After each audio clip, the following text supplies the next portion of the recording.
Otro ejemplo que me gusta comentar pues es el del pequeño ratoncito. El pequeño ratoncito de pronto se ve perseguido por un gato y este pequeño ratoncito pues tiene peligro de muerte y va corriendo salvando su vida, y se ha encontrado en diferentes estudios que cuando el ratón se encuentra en peligro aumenta su capacidad pulmonar, y aumentando su capacidad pulmonar genera más masa pulmonar que pues mejora definitivamente su oxigenación, y pues de este modo se oxigena más, tiene más energía, puede resistir más corriendo y pues finalmente garantizar salvar su vida. Pero cuando el ratón finalmente se encuentra a salvo, sigue hiperventilando y se encontró que hacía una especie de espuma rosada o en algunos casos roja que correspondía a un sangrado que arroja a través de su respiración, y pues esto es la masa pulmonar que se vio aumentada pues empieza a destruir y a arrojar a través de la respiración. En pacientes humanos esto lo podríamos comparar por ejemplo con enfermedades como la tuberculosis, que de pronto nos hace arrojar sangre por la boca, nos hace una vómica y nos deja grandes cavernas en nuestra superficie pulmonar, y es una manera de comparar cómo programas biológicos en mamíferos son muy similares. Si vemos si vemos en el estilo de vida de los pacientes con tuberculosis, generalmente la tuberculosis está asociada pues a enfermedades que se padecen en la cárcel o que se adquieren intrahospitalariamente o que son de ciertos grupos socioculturales, que es donde definitivamente están más expuestos al peligro o corren más riesgos de muerte, incluso en pacientes que se ven ante el fallecimiento de seres queridos o sienten tienen la idea o sienten morir a corto plazo. Es este tipo de pacientes, digo, y es algo que he comprobado también. Actualmente tengo en control de 4 pacientes con tuberculosis. Uno de ellos adquirió la tuberculosis inmediatamente después del fallecimiento de su padre, y al preguntar o al interrogatorio definitivamente comentaba que él sentía el temor cuando vio a su papá morir, que era una figura pues que tenía como un ideal. Sintió la fragilidad del cuerpo humano, sintió la fragilidad de la naturaleza humana y se dio cuenta como en cualquier momento también podía morir, y empezó a sentir este temor hacia la muerte cotidiano, ¿no? Y de pronto ya todos los días sentía que era el último día que iba a vivir, y pues esa fue su manera de vivir el conflicto, y la manifestación de la enfermedad que adquirió pues fue una tuberculosis. Por supuesto que creo totalmente en el bacilo de Koch y que esta persona le fue transmitido a través de las gotitas de Flush, y que definitivamente desarrolló la enfermedad como tal, como la conocemos. Sin embargo, me es grato comentar que actualmente está en control todavía por tuberculosis y sus baciloscopías siguen saliendo negativas, lo cual pues va favoreciendo su tratamiento, va favoreciendo su proceso de recuperación. Sin embargo, es muy interesante cómo encontramos el hecho de que vivió esta situación de encontrarse ante la muerte de manera cotidiana, y que es algo de lo que está asociado a padecer la tuberculosis. Y pues bueno, otro de los ejemplos que me gusta compartirles pues es el ejemplo del zorro. El zorro salió de cacería y de pronto encontró a una pequeña presa, un ratón, un conejo, perdón, una liebre. Y al momento de estar acechando a la liebre, pues resulta que se escuchan los cazadores que vienen a cazar al zorro.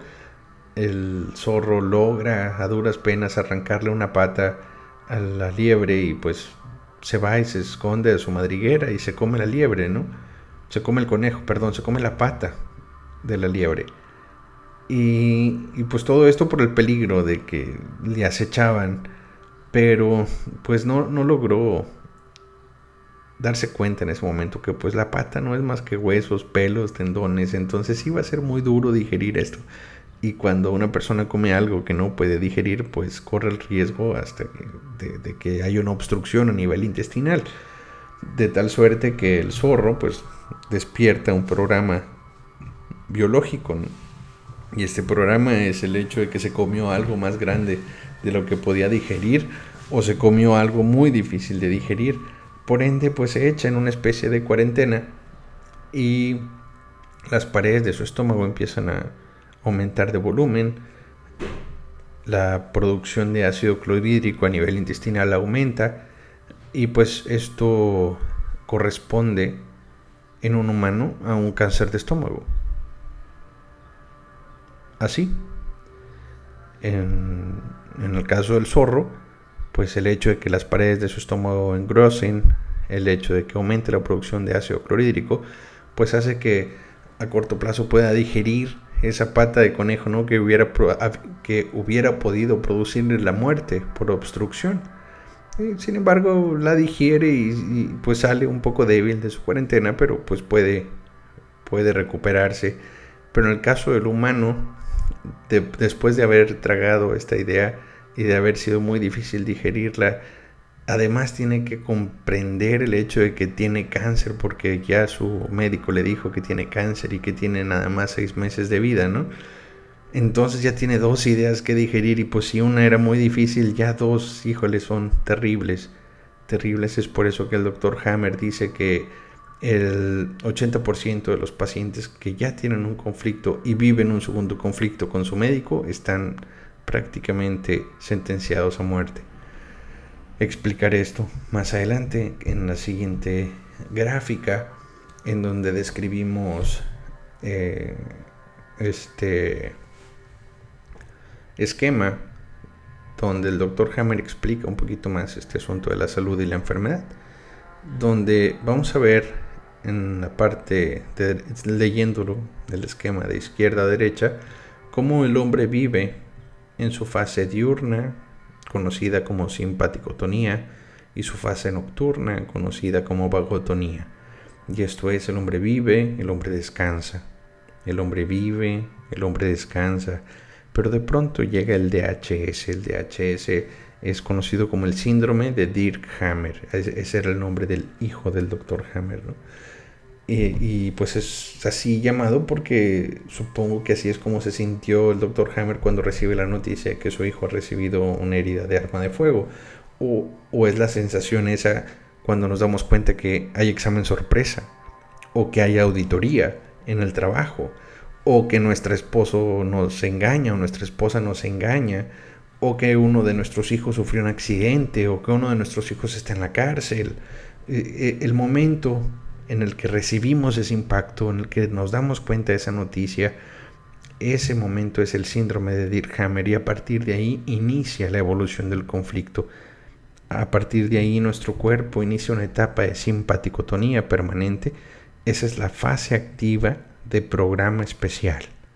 El programa especial pues es esto que habíamos estado hablando, de cómo nuestro cuerpo conserva diferentes programas con la finalidad de salvarnos. Nada más que estos programas vienen a recaer en algo que llamamos enfermedad, y que erróneamente hemos comprendido como un acercamiento a la muerte, cuando en realidad muchas veces la enfermedad nos trata de aferrar más a la vida.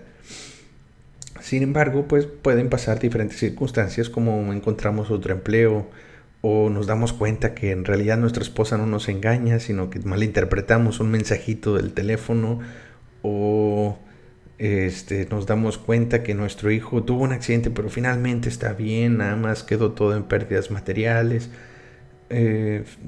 Diferentes ejemplos. Cuando eso sucede, consideramos que el conflicto ha terminado.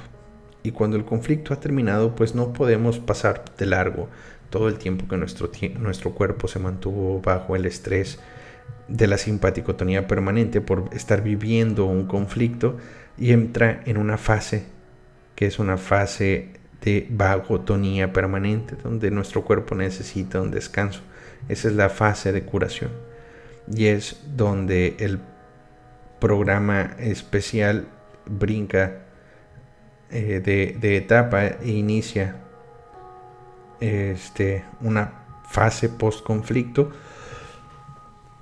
Y en estos casos hay una manifestación de enfermedad.